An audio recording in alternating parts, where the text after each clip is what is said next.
சொல்லு. ஒரு ஊரில் சொல்லுவியே, அம்மாவுக்கு சொல்லுவியே, அதை சொல்லு. கிட்ட வந்து சொல்லு. ஒரு மலை இருக்குமா, அதுக்குள்ள ஒரு சிங்கம் புலி வந்துச்சா. அதே புலி வந்து அந்த அந்த கரைக்கு வந்ததா.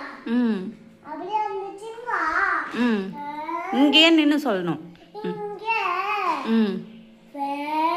புலி இது கிழிச்ச கறிக்கு கணத்து கண்ணு எடுத்துச்சா. ஓச்சிச்சோ. அது எடுத்து வச்சுச்சா. கண்ணு தூக்கி போட்டுச்சா. அப்படியே கை முடிக்கு போட்டுச்சா. அப்படியே காலு முடிக்கு போட்டுச்சா சிங்கம். அப்படியே கால் பிடிச்சி தண்ணிட்டு போச்சு. ஓச்சிச்சோ. யாரா? கரடிவா? புலியா? அப்ப என்னாச்சு?